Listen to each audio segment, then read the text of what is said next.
know, about 15 years ago, I had the great pleasure of driving around Miss America.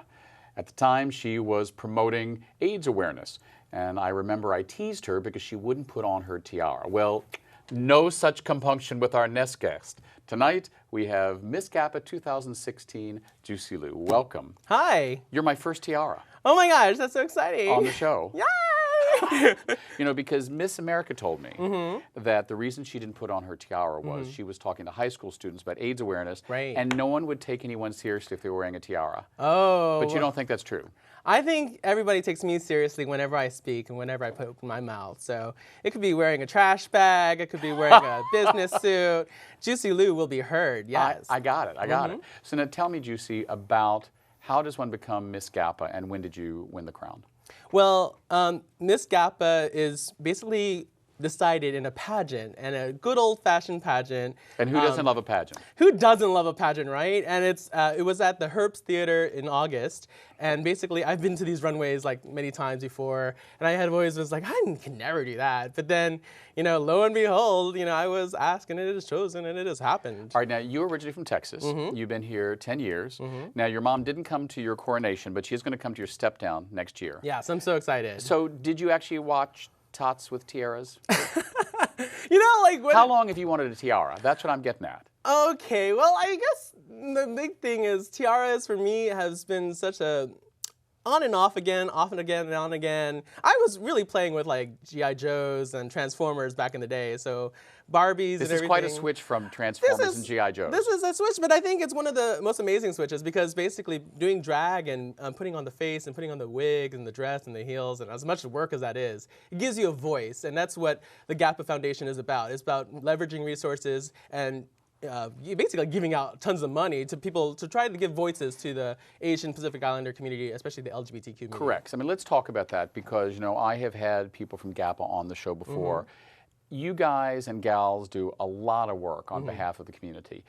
Why does GAPA exist, and is there still, and you tell me if you think this is true, within the Asian and Pacific Islander community, still a lot of, I don't want to say repression, but sometimes within families and societal structures that are more traditional, not as much of a culture of talking about LGBT or AIDS awareness issues. Do you think that still exists?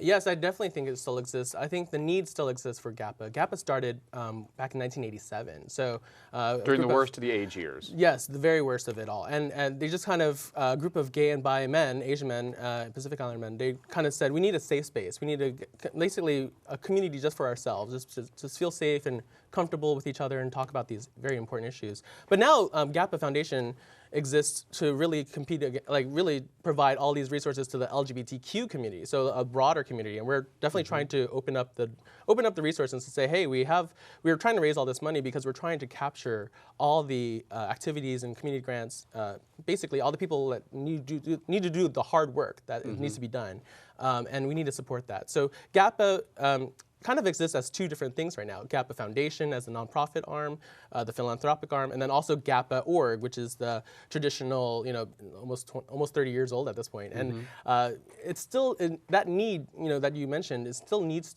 to happen. That safe space still needs to exist, even in this modern day. I mean, you know, we're more and more integrated. We're more and more, you know, kind of just, you know, everybody's moving forward together, stronger, but at the same time, we're still a community that needs to strengthen each other and support each other, and so that's what GAPA is. So talk to me about the work of the foundation. Are there specific programs? Is it, and how big is it? How many people do you serve? You know, it's funny, the scope has changed a little bit. GAPA Foundation is relatively new. So GAPA really, you know, set itself, you know, really towards the gay and bi men, in the API community. But now it's the LGBTQ community, and what they do, the biggest things they do is really give out money and resources, and also provide networking resources. So, you know, there's events, there's opportunities to donate, there are opportunities to volunteer, gapafoundation.org, find out more information about all the events that we have throughout the year. But one of the bigger events was the Community Connections event in San Francisco once a year, where we really highlight and showcase all the work that we support. In 2015, they gave out $30,000, and so. And this is all money that's raised privately. Exactly. Now, like any pageant winner. I mean, you do this. This is a volunteer commitment. For you. Totally, yeah. I mean, I've seen a picture of you winning the Miss GAPA crown. Yes. And you know, except for that scene in Miss Congeniality with them all crying, it was Right. it was pretty great. You looked pretty fabulous. Thank you. What is it like competing, seriously? Because you're not just competing as the persona Juicy Liu. I mean, Sure. you know that you're about to embark on hundreds of hours of volunteer work. Sure. Well, I really see this position as a servant leadership position.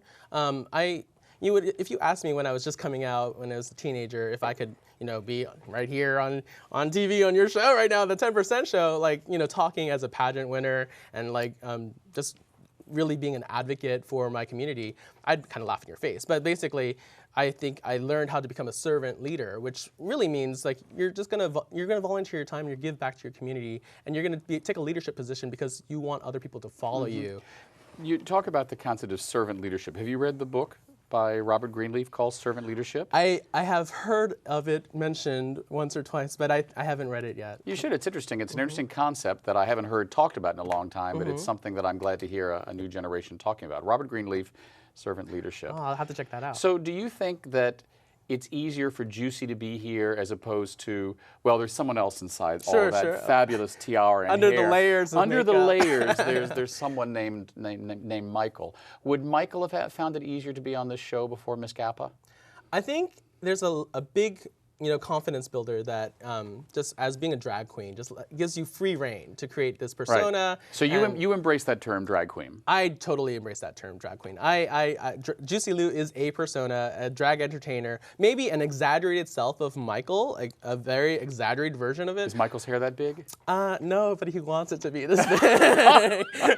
But he bought a wig though. Yes, yes, and wants to be as fabulous and fierce and outgoing as possible. But I think that's the Juicy character, and it's kind of weird. If you talk to any of my friends, they always call me, like, if you talk to any softball or frisbee or what AIDS life cycle, all the events that I do, all the community stuff I do, they know me as Juicy because Juicy is the outspoken, loud person. Juicy has done the AIDS ride.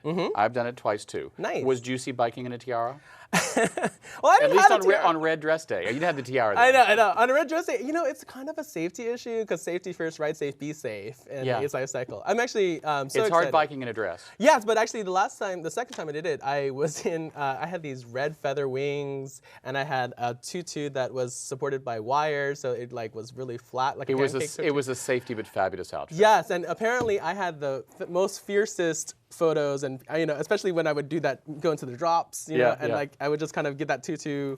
I give a show behind me. I don't know. I'm just gonna, let that be there. But, yeah, it was fabulous. Congratulations on being Thank Miss you. GAPA, and thanks for being here and for your work. And we look forward to seeing you when your reign ends, but all this year. Oh yeah, well, tag me on Juicy Liu Realness on social media. Yes, sir. Thanks. You've been watching David Perry, and 10%. We'll see you next week. Thanks for watching.